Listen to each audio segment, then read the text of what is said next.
ధర్మపురి అరవింద్ ఈ పేరు తరచుగా వింటూనే ఉంటాం. ఆయన ఒక ఫైర్ బ్రాండ్. ఒక హిందూరే కాదు, తెలంగాణ పాలిటిక్స్లోనే ఆయన ఒక డైనమిక్ లీడర్. పట్టున్న ప్రాంతం కాని చోట పట్టు తీసుకొచ్చిన నేత.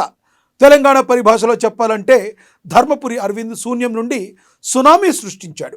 కేసీఆర్ కుటుంబంపై పోటీకే భయపడే కాలంలో ఎదురు నిలిచి ఢీ కొట్టి కేసీఆర్ కుమార్తెను ఓడించిన సాహసి అరవింద్. ఆయన గెలుపు ప్రకంపనలు ఒక్క నిజామాబాద్కే పరిమితం కాలేదు, తెలంగాణ అంతటా కూడా వ్యాపించింది. భారతీయ జనతా పార్టీకి ఓ బలమైన ఆయుధంగా అరవింద్ మారారు. కేసీఆర్ను బలహీనపరిచిన తొలి యోధుడిగా ధర్మపురి అరవింద్ నిలిచారు. ఆ పునాది మీద అనేక మంది నేతలు ఎదిగారు. ఇందునూరును భారతీయ జనతా పార్టీ కంచుకోటగా మలిచిన ఆయన ఇంకా ఎంపీగా ఉండిపోయారు.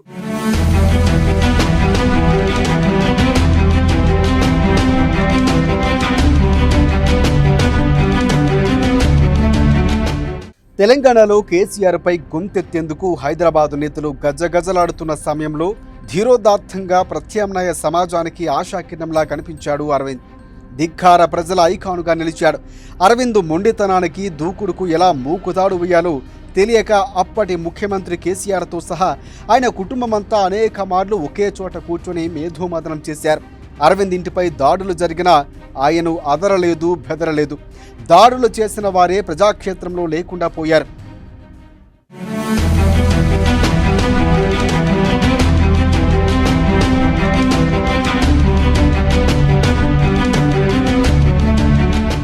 తెలంగాణ ప్రజలు ఎదురు చూస్తున్న సమయంలో కేసీఆర్పై తొలి ధిక్కార స్వరం వినిపించిన నేత ధర్మపురి అరవింద్. బీజేపీ నాయకత్వ పగ్గాలు హైదరాబాదు దాటి జిల్లాలకు ఇవ్వాలని నినాదించిన నేత ఆయన మాత్రమే. బండి సంజయ్కు బీజేపీ పగ్గాలు దక్కడానికి ధర్మపురి అరవింద్ ఓ కారణం. బండికి పగ్గాలు చుక్కితే సామాన్య కార్యకర్తలా సంబరపడ్డ నేత కూడా ఆయనే. రాష్ట్రంలో పార్టీని అధికారంలోకి తీసుకురావచ్చన్న భరోసా కల్పించిన నేత అరవింద్.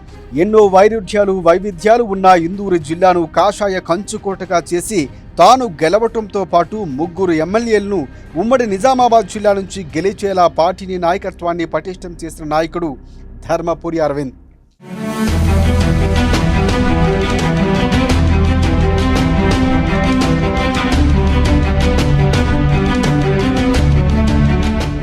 ధర్మపురి అరవింద్ మోదీకి భక్తుడుగా, కాషాయ యోధుడిగా, కష్టపడే తత్వం తప్ప లాబయింగు తెలియని లీడర్గా పేరు తెచ్చుకున్నారు. అలాంటి ఆయనపై బీజేపీ అధినాయకత్వం గుర్రుగా ఉండటంతో ఇందూరు ప్రజలు పార్టీపై గుర్రుగా ఉన్నారు. కేసీఆర్ కూతుర్ను ఓడించి ఆ పార్టీని తొలిదెబ్బ తీసిన అరవింద్ను కేంద్ర కేబినెట్లోకి ఎందుకు తీసుకోవడం లేదని మండిపడుతున్నారు.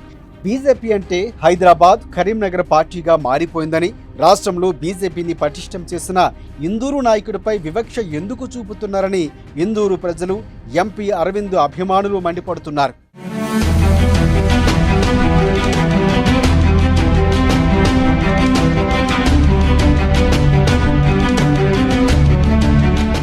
గత టర్మ్ చివరి ఏడాది ధర్మపురి అరవింద్కు కేబినెట్ బెర్తు దక్కబోతుందన్న ప్రచారం జరిగింది. ప్రధాని మోదీ కూడా అరవింద్ అంటే అత్యంత ఆప్యాయతను కనపరిచేవారు. పసుపు రైతుల కష్టాలు తీర్చి కేసీఆర్ సర్కారుకు మూకుతాడు వేసిన పనిమంతుడుగా అరవింద్ను ప్రజలు గుర్తుపెట్టుకుంటారు. కే ట్యాక్స్ నుండి తమను విముక్తి చేసిన నాయకుడిగా అరవింద్ను ఇందూరు ప్రజలు గుండెల్లో పెట్టుకున్నారు. నిరంతరం పార్టీ కోసం పనిచేసే అరవింద్కు ఈసారి కూడా కేబినెట్ బెర్తు ఖాయమని ఇందూరు ప్రజలు భావించారు. 3 ఎమ్మెల్యేలను జిల్లా నుంచి గెలిపించడంతో పాటుగా తాను కూడా భారీ ఆధిక్యంతో రెండవసారి గెలిచి అరవింద్ ఇందూరు చరిత్రగా నిలిచారు, తిరగరాశారు. కానీ అరవింద్ ఎదుగుదలకు సొంత పార్టీ నేతలే మోకాలడ్డుతున్నారని పలువురు ఇప్పుడు ఆరోపిస్తున్నారు.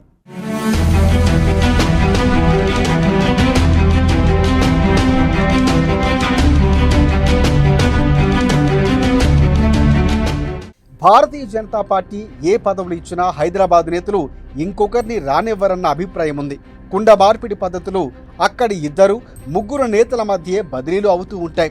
ఒకవేళ జిల్లాకు ఇద్దామనుకుంటే అది కరీంనగర్ జిల్లాకు వెళుతుంది. మరో జిల్లా వైపు ఆ పదవులు వెళ్లకుండా బలమైన లాబింగ్ పనిచేస్తుందన్న అభిప్రాయం కూడా బీజేపీ నాయకులు కేడర్లో ఉన్నాయి. అయితే అరవింద్ నాయకత్వ పటిమపై, సాధనపై ఎంతో నమ్మకమున్న ప్రజలు తమ నాయకుడు కేంద్ర మంత్రి అయితే జిల్లా రూపురేఖలు మారిపోతాయని, కొత్త వెలుగు వస్తుందని కొండంత ఆశించారు. కానీ ప్రజలకు నిరాశ ఎదురైంది. 2 సార్లు ఎంపీగా గెలిపించి జిల్లా నుంచి 3 ఎమ్మెల్యేలను ఇస్తే మాకు మీరిచ్చే ప్రాధాన్యత ఏంటి అని ఇందూరు కేంద్ర ప్రభుత్వాన్ని, బీజేపీ నాయకత్వాన్ని ప్రశ్నిస్తోంది.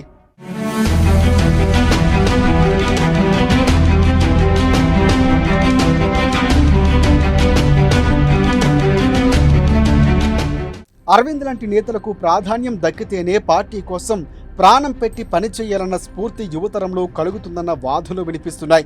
మరొక వైపు రాష్ట్ర కేబినెట్లో ఇందూరుకు సంబంధించి చోటు దక్కకపోవడంపై కూడా ప్రజలు నారాజుగానే ఉన్నారు. ఇందూరు అంటే తమాషాగా ఉందా?